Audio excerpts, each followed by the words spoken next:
this template video. Now I'm going to show you how to work with the timeline template that we have. So if you choose timeline, that's what it is. Now I put 16 different events on there. You may not have 16 events in your timeline, but it's a good place to start. If you need more, it's going to be pretty complicated to add. But what I would do is I would definitely make sure that I did that. You're probably looking over on the side here and seeing that we have these different things.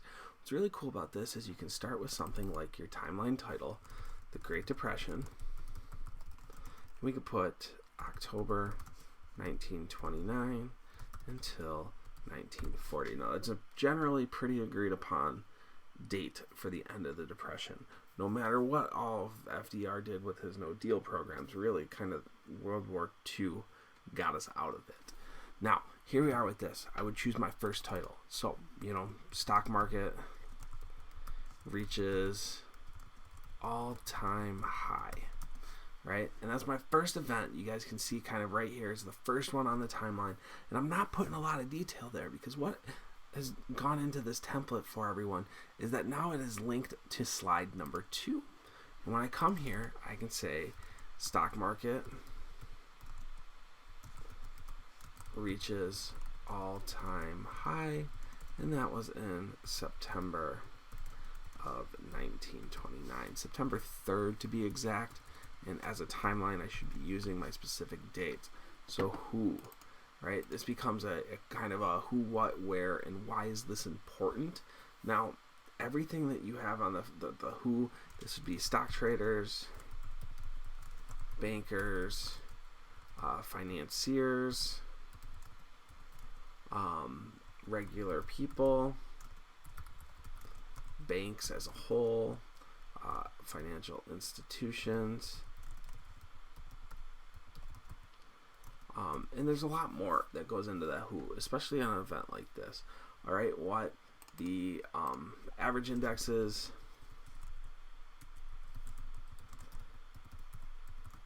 reached all-time highs, signaling the strong market, right? And it's really where New York Stock Exchange, but also kind of all over the country. So we can add that there. Why is this important, etc. We're working with our Google Slides again, so we have our template for the image here, and we can look and search for New York Stock Exchange Great Depression, right? And then we get that kind of search done, and we can start to kind of see maybe there's not really necessarily a good picture for this right now. As we preview the image, you can kind of see stuff. This looks a little too old. It is colorized, but I'm pretty sure that that's a little too old. You could use some symbolism here, like the building of skyscrapers might be a really good piece of symbol there. So maybe we just kind of use that and we replace with that.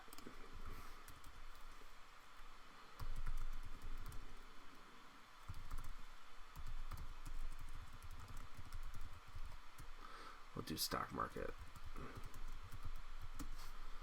Let's see. So we get some other pictures. Now this isn't a bad thing to use some of these because it's still relatively in the same place. So we're going to use this one. We're going to insert that image in, and we have that, and it's a cartoon. You can kind of see it gives us some of the copyright information, right? Now down here you have your caption. So this is kind of what's important, and we put the New York Stock Exchange here.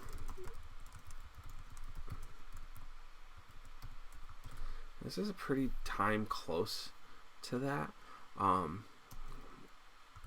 as drawn by, looks like Marcus King. We may have to change that, but definitely kind of there.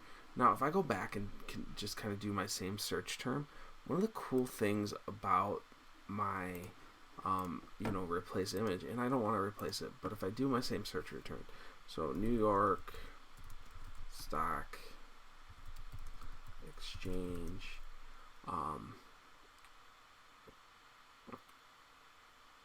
October 1929.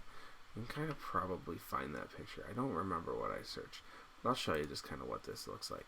So as we go to the preview button, what we have is we have a way to view. Right up here, we have a link, and this tells me that this is from 1930 in Wikimedia Commons, and this is part of Wikipedia.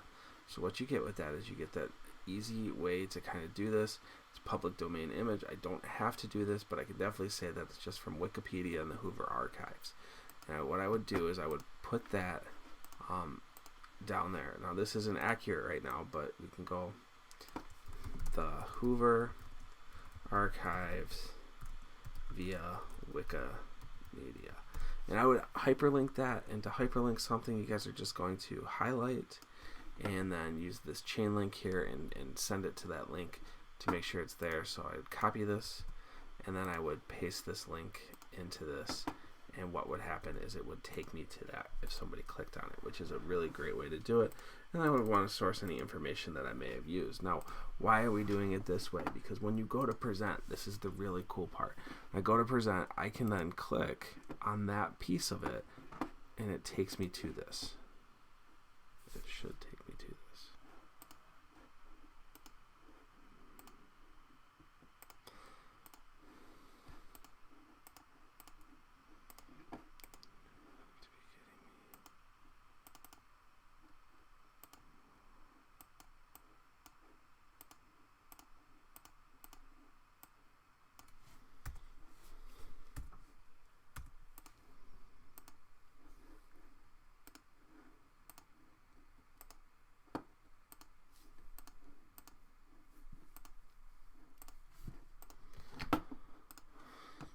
So what's really cool about this is when you go to present, what you can do is then you would click your present, and you would have this as a hyperlink.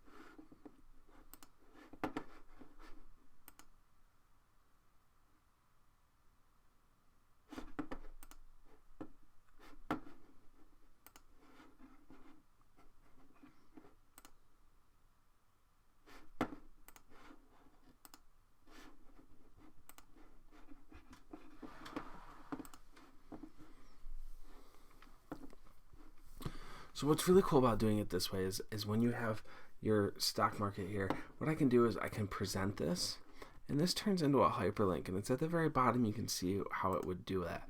And then on each of the pages, we did a home button that takes you back to the timeline. So it's a really easy, cool way for us to kind of do this and make it something useful for us. I hope you enjoyed. If you've got questions, let us know. Thanks.